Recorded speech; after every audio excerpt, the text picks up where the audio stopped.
శ్రీ విఘ్నేశ్వరాయ నమః. శ్రీమాత్రే నమః. శివాయ గురవే నమః.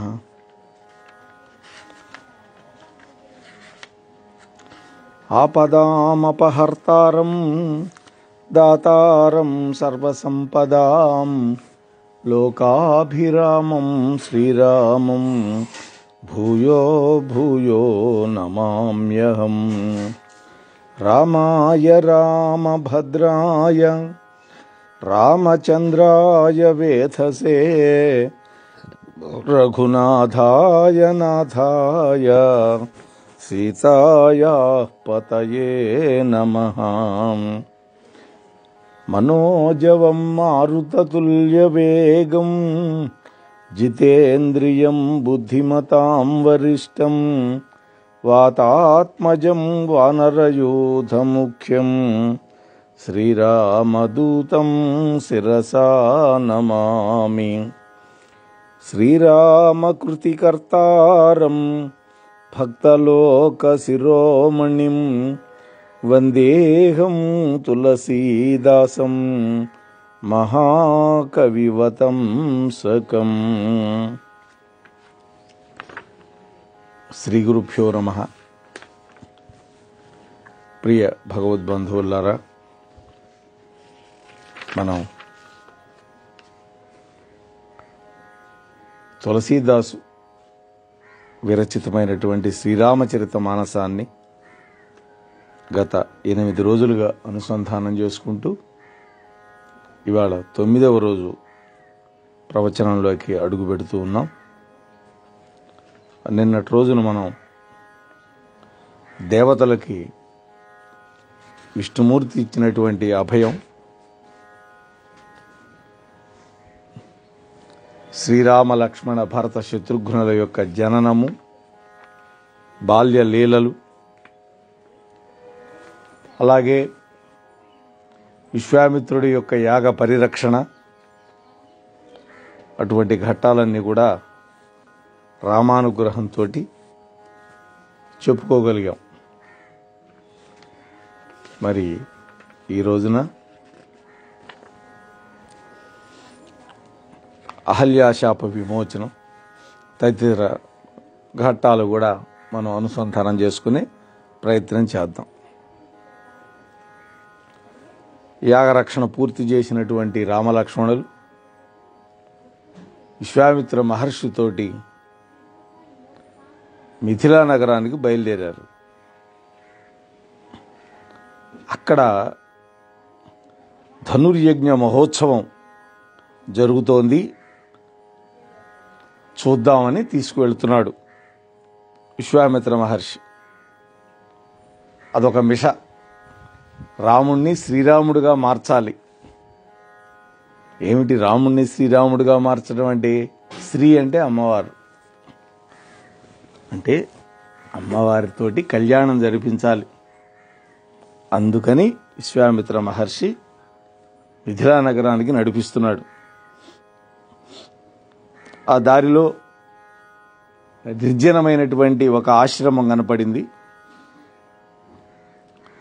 ఏ ఇతరమైనటువంటి పక్షులు కానీ ప్రాణులు కానీ లేనటువంటి ఆశ్రమం. అక్కడ ఒక రాయి మాత్రం పడి ఉన్నది. శ్రీరామచంద్ర ప్రభు ఆ ఆశ్రమం గురించి వివరాలు అడిగాడు విశ్వామిత్ర మహర్షిని. ఆ విశ్వామిత్రుడు చెప్పినటువంటి వివరాలని మనం చెప్పుకుందాం.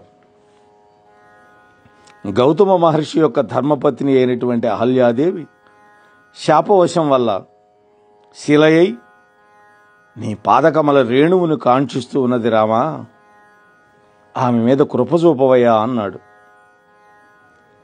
పవిత్రమైనటువంటి శోకనాశకారి అయినటువంటి శ్రీరామచంద్రుడి యొక్క దివ్య పాదము శోకంగానే మహాతపస్వి అయినటువంటి అహల్య లేచి నిలబడి అంజలి ఘటించింది. భక్తులకు ఆనందప్రదుడైనటువంటి శ్రీరామచంద్రమూర్తిని చూచి ఆమె ప్రేమ విహ్వల అయింది, పులకిత గాత్ర అయింది. ఆమె నోట మాట రాలేదు.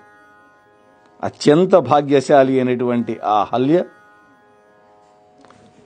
శ్రీరామచంద్ర ప్రభువు యొక్క చరణార విందాలను తాకి నమస్కారం చేసింది. ఆ సమయంలో ఆమె యొక్క కళ్ళ నుండి సంతత ధారగా ప్రవహించింది కన్నీరు.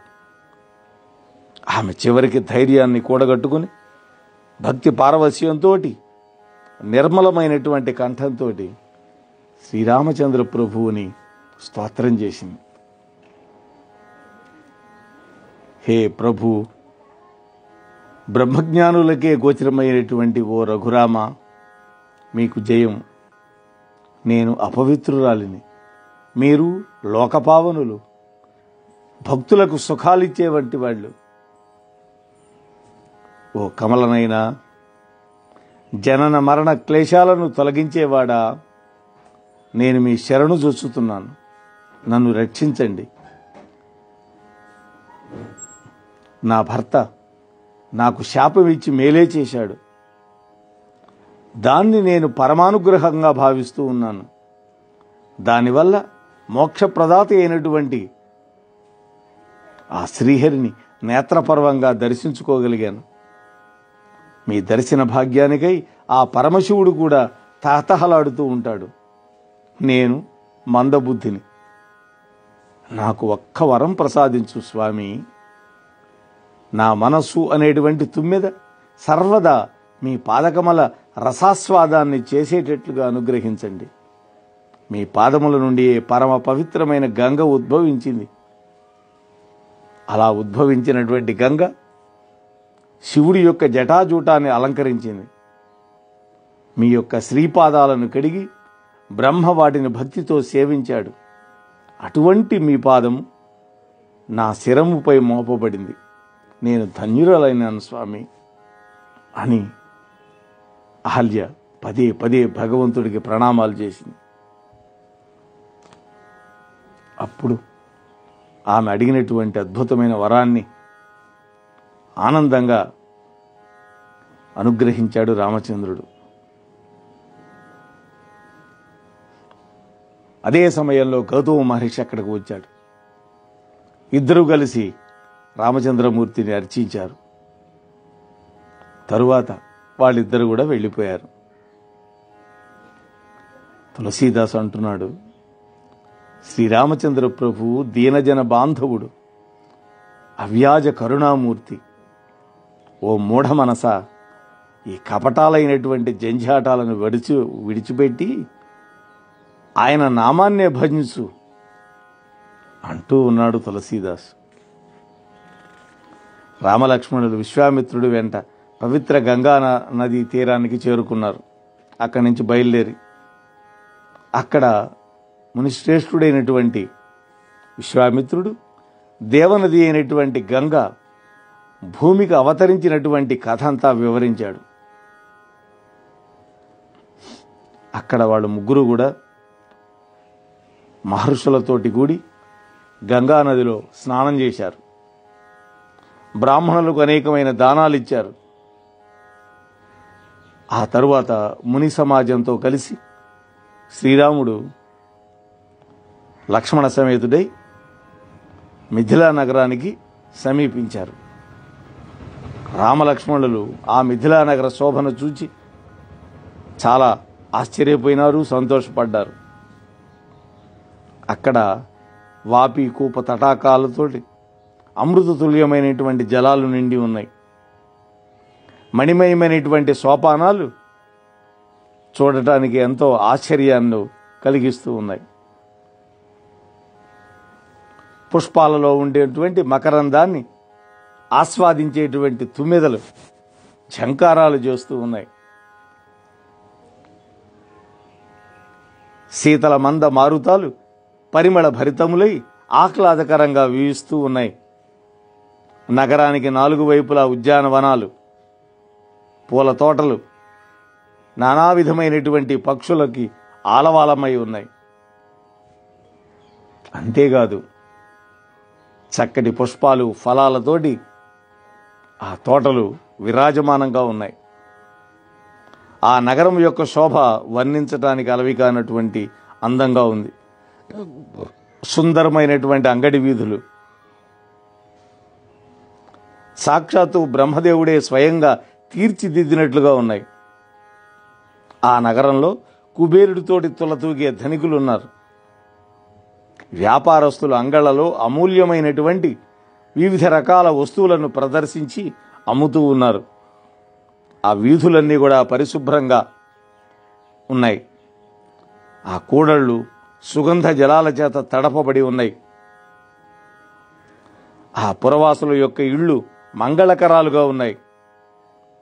సాక్షాత్తు మన్మధుడే చిత్రించాడా అన్నట్లుగా మిక్కిలి అందమైనటువంటి చిత్రపటాలు ఆ ఇళ్ల యొక్క గోడల మీద వేలాడదీసున్నాయి. ఆ నగరంలో స్త్రీలు పురుషులు అందరూ కూడా సుందరమైన వాళ్లే. అంత మాత్రమే కాదు, పవిత్రులు, సాధుస్వభావులు, ధర్మాత్ములు, జ్ఞానులు, గుణవంతులు. అలాంటి నిరుపమానమైనటువంటి జనకుని యొక్క నివాస స్థానాన్ని, ఐశ్వర్య వైభవాన్ని చూచి దేవతలు సైతం ఆశ్చర్యచకితులవుతూ ఉంటారు. ఆ రాజప్రాసాదాల చుట్టూ ఉన్నటువంటి వాటి యొక్క ప్రాకార శోభలు చూసిన వాళ్ళందరికీ కూడా సమస్త లోకాలలోని సౌందర్యాలన్నీ కూడా ఒకే చోట కుప్పబోస్తే ఎంత అందంగా ఉంటుందో అలా కనిపిస్తూ ఉన్నాయి. తెల్లటి కాంతులతో దగదగ మెరిసిపోతున్నటువంటి రాజభవనంలో వివిధ రకాల రత్న ఖచ్చితాలైనటువంటి బంగారు జరీ తెరలు విరాలాడుతూ ఉన్నాయి. సీతాదేవి ప్రాసాదము యొక్క శోభలు వర్ణించడానికి శక్యం కాని విధంగా ఉంది.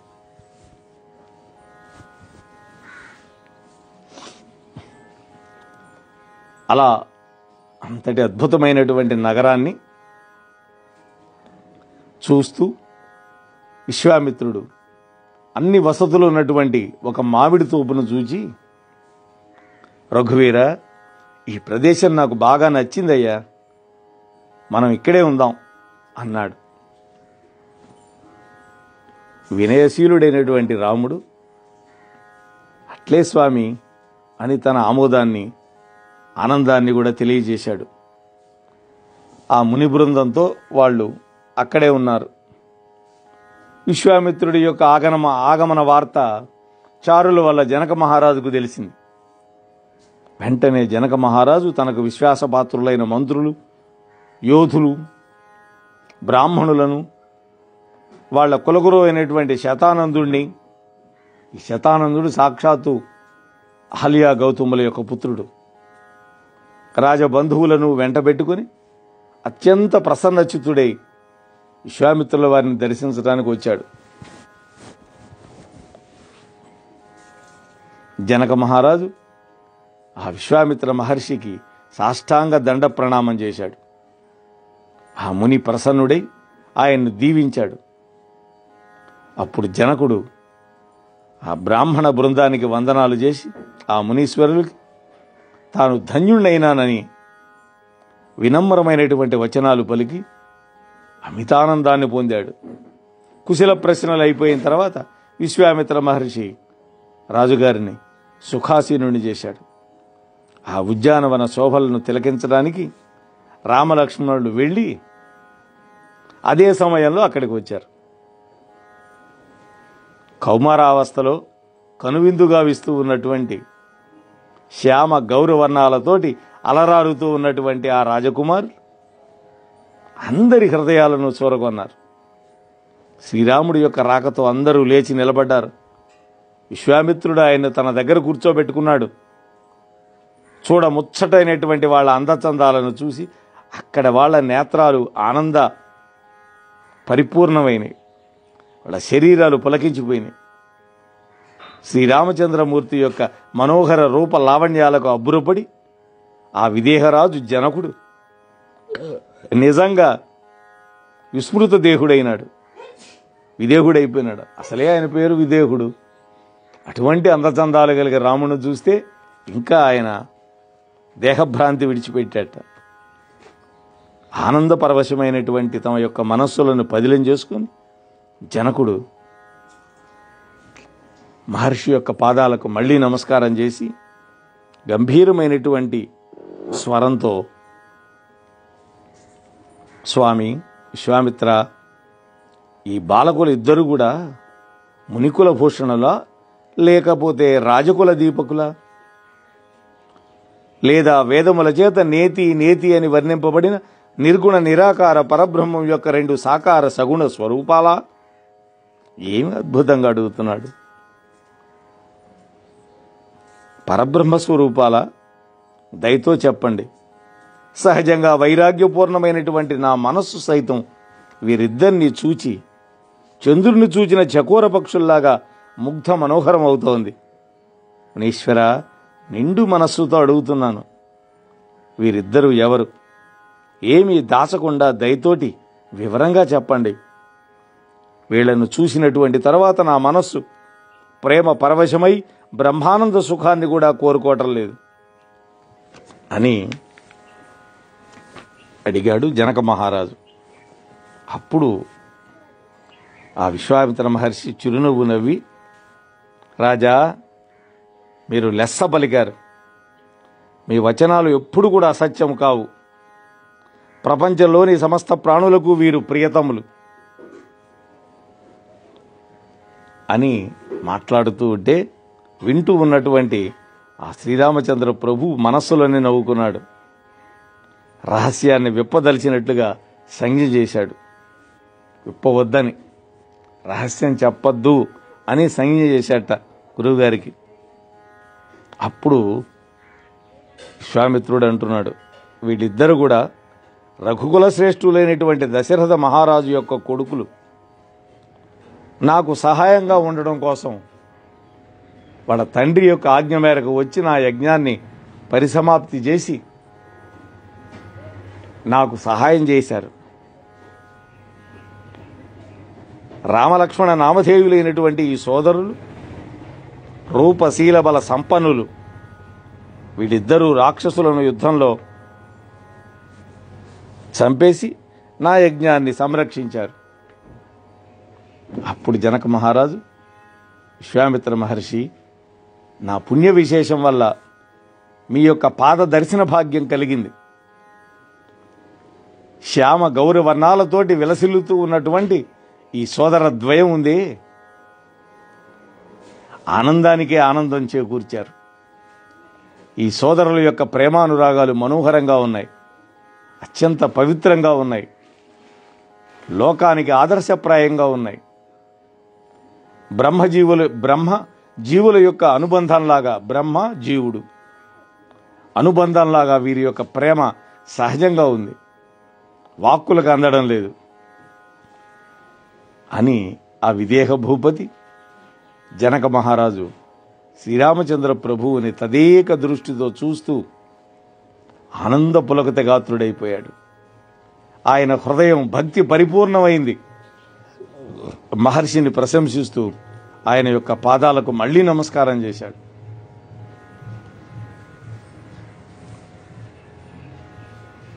అప్పుడు వాళ్ళందరినీ కూడా ఆహ్వానించి తన నగరంలోకి వెంట పెట్టుకు వెళ్ళాడు.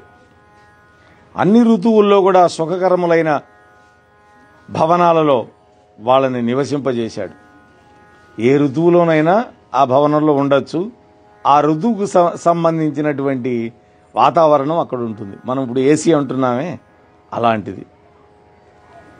ఉచిత రీతిగా ఆ మహర్షిని సేవించుకొని ఆయన యొక్క అనుజ్ఞతోటి రాజు తన యొక్క భవనానికి వెళ్ళాడు. ఆ రఘువంశ శిరోమణి అయినటువంటి రామచంద్ర ప్రభు అక్కడ ఉన్నటువంటి ఋషులతో కలిసి భోజనాది కార్యక్రమాలన్నీ ముగించుకొని విశ్రాంతి తీసుకొని లక్ష్మణునితో పాటు కూర్చొని ఉన్నాడు. అప్పుడు సూర్యాస్తమయానికి ఇంకా ఒక్క జాము పొద్దుంది. ఇక రామలక్ష్మణులు మిథిలానగర శోభని తిలకించినటువంటి వైభవం అంతా చెబుతున్నాడు. కానీ ఈ విషయాలు ఏవి వాల్మీకంలో ఉండవు.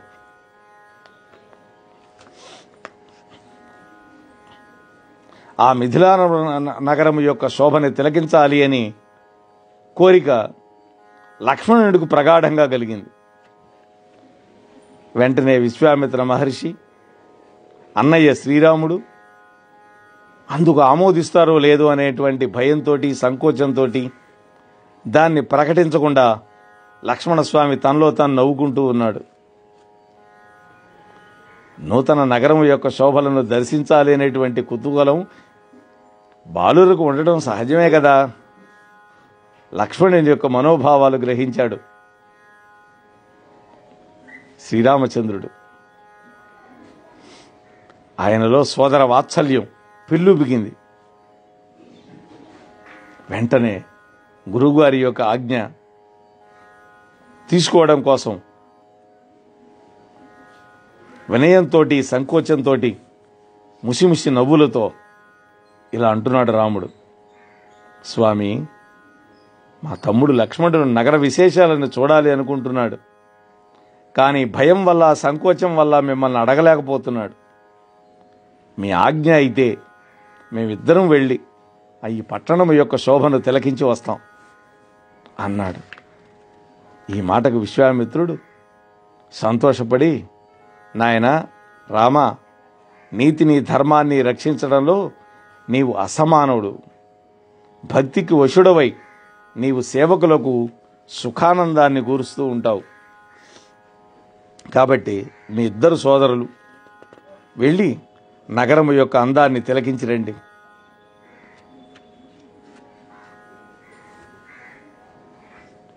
అలాగే మీ యొక్క శరీర సౌందర్య విలాసాలతోటి నగర ప్రజలకు కూడా నేత్ర సాఫల్యాన్ని కూర్చండి అన్నాడు.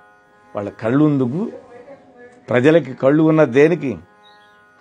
పరమాత్మను దర్శించడానికి. వాటికి సాఫల్యం చేకూర్చమని విశ్వామిత్రుడు అన్నాడు. మిమ్మల్ని ఇద్దరిని కన్నులారా గాంచినటువంటి ఈ పౌరుల యొక్క జన్మలు ధన్యమవుతాయి అని మహర్షి అన్నాడు. అన్నదమ్ములు ఇద్దరు కూడా విశ్వామిత్రుడికి పాద నమస్కారం చేసి లోకులందరికీ కూడా నయనాందకరంగా బయలుదేరారు. పౌరుల యొక్క నేత్రాలు, మనస్సులు వాళ్ళిద్దరి యొక్క అద్భుత సౌందర్యాలకి ఆకర్షణ పొంది వాళ్ళ వెంట నడిచినాయి. రామలక్ష్మణులు ఇద్దరు కూడా పట్టు పీతాంబరాలు ధరించారు. నడుములకు తూణీరాలు బిగించుకున్నారు. రెండు చేతులలో వాళ్ళిద్దరు కూడా ధనుర్బాణాలు ధరించారు. చూపరులందరికీ కూడా అమితమైన ఆనందాన్ని, ఆశ్చర్యాన్ని కూరుస్తూ ఉన్నారు.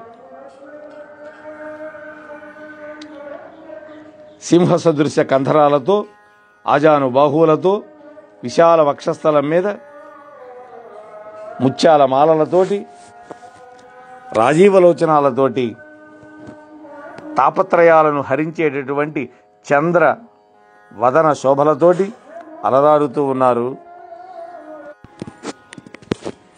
ఆ నగరాన్ని దర్శించడానికి ఇద్దరు రాజకుమారులు బయలుదేరారనేటువంటి వార్త విన్నటువంటి ఆ పౌరుల యొక్క ఆరాటం అంతా ఇంతా కాదు. వాళ్ళని చూడటానికి కోసం ఆ పురంలో ఉండేటువంటి వాళ్ళంతా కూడా తమ తమ పనులన్నీ ఎక్కడివక్కడ మానేసి పరుగులు తీశారు. ఆ సోదరులు ఇద్దరు కూడా సహజ సౌందర్యాన్ని చూచి ఆ ప్రజలు తమ యొక్క నేత్రాలు సఫలమైనవి అని ఆనందపడ్డారు. కొంతమంది యువతులు కిటికీల ద్వారా చూస్తూ ఉన్నారు. శ్రీరాముడి యొక్క అపూర్వ సౌందర్యం అనేటువంటి అమృతాన్ని అనురాగంతో జుర్రుకుంటున్నారు. వాళ్ళందరూ వాళ్ళలో మాట్లాడుకుంటున్నారు. ఆడవాళ్ళు, సఖీ, కోటి మన్మధుల యొక్క సౌందర్యాలు కూడా ఈయన యొక్క అందచందాల ముందు దిగదుడిపే. మానవులలో, మహర్షులలో, నాగులలో, దేవతలలో ఇలాంటి సౌందర్యం కలిగినటువంటి వాళ్ళు ఇప్పటి వరకు లేరు. ఒకవేళ ఆ విష్ణుమూర్తే 4 భుజాల వాడు, బ్రహ్మ గనకైతే 4 శిరస్సులు గలవాడు, ఇక శివుడి సంగతి సరే 5 ముఖాలు వాడే కాకుండా భయంకర వేషధారి. విష్ణుమూర్తి అయితే 4 భుజాలుంటాయి, బ్రహ్మ అయితే 4 తలలుంటాయి, శివుడైతే 5 ముఖాలతో ఉంటాడు. కాబట్టి చెలి, అందంలో ఈయనతోటి పోల్చదగిన వారు దేవతలలో కూడా ఎవరూ లేరు. ఎంత అద్భుతమైన భావన చూడండి.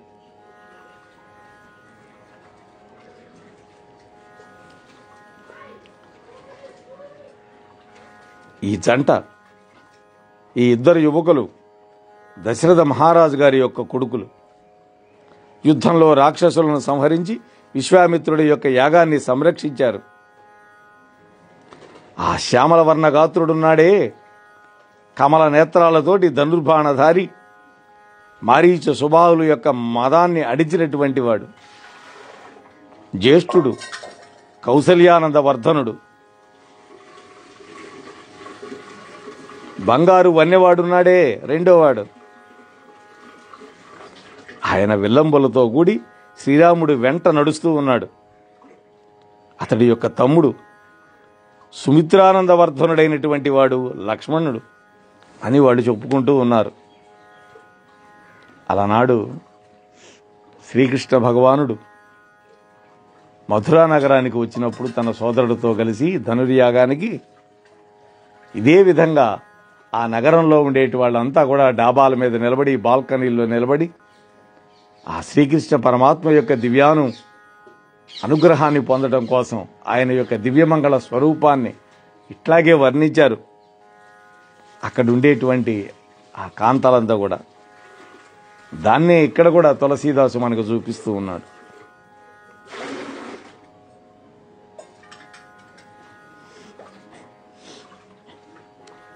ఒక స్త్రీ అన్నది ఈ వరుడు జానకీదేవికి తగినటువంటి వాడు.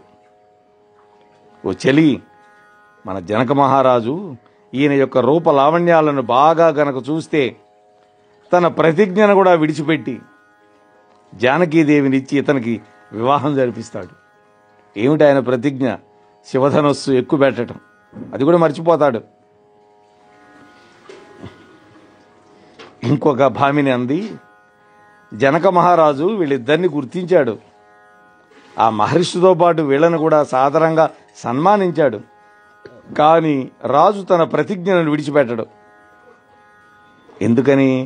విధికి వసుడై అతడు పట్టుదలతో అవివేకాన్ని ఆశ్రయిస్తాడు అన్నది ఒక ఆమె. ఇంకొక అమ్మాయి అన్నది, విధాత ఉన్నాడే ఆయన బుద్ధిమంతుడు, యోగ్యతను అనుసరించే ఫలితాలు ఇస్తాడు అని విన్నాను నేను. కాబట్టి సీతమ్మకు ఇతడే వరుడవుతాడు, ఇందులో సందేహం లేదు. ఒకవేళ దైవికంగా ఆ ఇరువురికి 3 ముళ్ళు పడితే మనం అందరం కూడా కృతార్థులం. చూడండి ఏమనుకుంటున్నారు ఆ పౌరులంతా, అమ్మవాళ్ళు. నా హృదయం మిక్కిలి ఆతురతకు లోనవుతోంది. ఆ స్త్రీ అంటోంది, ఈ పెళ్లి కనుక జరిగితే ఆ నెపంతోనైనా సరే ఇతడు మళ్ళీ మళ్ళీ మన నగరానికి వస్తాడు. ఎందుకని? మన రాజుగారికి అల్లుడైతే వస్తాడు కదా. వాస్తవానికి రామచంద్ర ప్రభు వచ్చిందే లేదు. మళ్ళా ఎక్కడ వాల్మీకి మహర్షి రాయలే. లేకపోతే మళ్ళా ఈయన్ని చూడటానికి వీలు పడుతుందా మనకి? మన యొక్క పూర్వజన్మ పుణ్యఫలంగా ఇలాంటి సంఘటన జరుగుతుంది అనగానే ఇంకొక అమ్మాయి, నెచ్చిలి నువ్వు చక్కగా బలికావు, ఈ వివాహం అందరికీ కూడా శుభప్రదం. ఇంకో ఆమెన్నది, చెలి ఆ శివధనస్సు చాలా కఠినమైంది, చాలా బరువైంది. చూడబోతే ఈ రాజకుమారుడు మిక్కిలి సుకుమారుడుగా కనిపిస్తున్నాడు. ఒక విధంగా ఇది అసమంజసమేమో అన్నది. ఆ మాట విని ఇంకొక కోమలాంగి, సఖి ఈ విషయంలో నేను విన్నది ఏమిటంటే, ఇతడు చూడటానికి చిన్నవాడుగా సుకుమారుడుగా ఉన్నాడు, కానీ గొప్ప ప్రతిభాశాలి. ఘోర శాపానికి గురైనటువంటి అహల్య ఈ మహానుభావుడి యొక్క పాదధూళి సోకినంతనే పవిత్రమై తరించిపోయిందిట. ఇక శివధనుస్సును విరవడం ఈయనకి అదెంత పని? ఈ విశ్వాసాన్ని ఎన్నడూ కూడా పొరపాటుగానైనా వదలకూడదు, నమ్మకాన్ని కోల్పోవద్దు. ఆ సీతాదేవిని సృష్టించిన ఆ బ్రహ్మదేవుడు ఈ శ్యామలాంగుని ఆమెకు తగిన వరుడుగా నిర్ణయించుంటాడు